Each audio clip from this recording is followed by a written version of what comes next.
Emmanuel, God with us in infant form.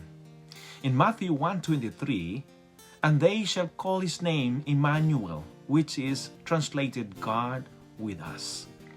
The name Emmanuel originates in Isaiah 7 verse 14, spoken during a time of fear and political instability in Judah.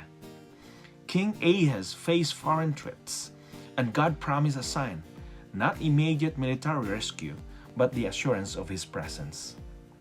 In the ancient Near East, signs often involved power and dominance.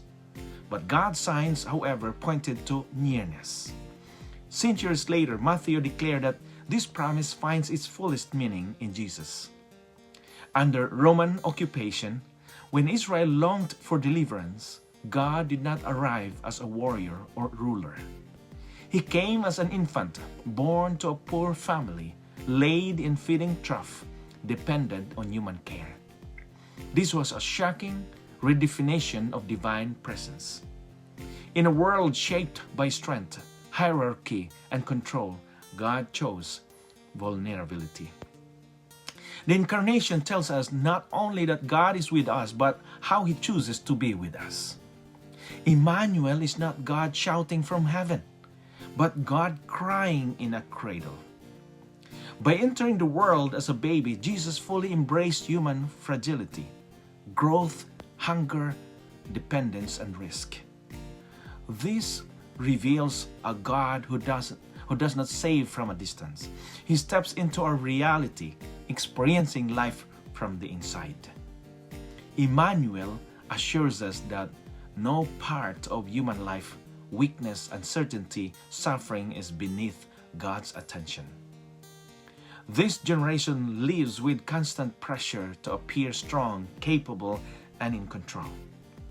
Vulnerability is often hidden, filtered, or avoided. But Emmanuel confronts this mindset. God chose weakness as doorway to redemption.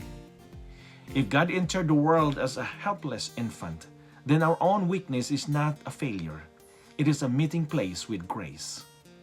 Emmanuel reminds us that God is present in our slow growth, our unanswered questions, and our quiet struggles.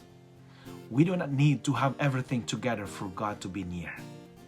Following Jesus means trusting that God is with us, not only in our victories but in our becoming. Now the questions are, where do you feel weak or overwhelmed right now? How might Emmanuel change the way you see God's presence in those places?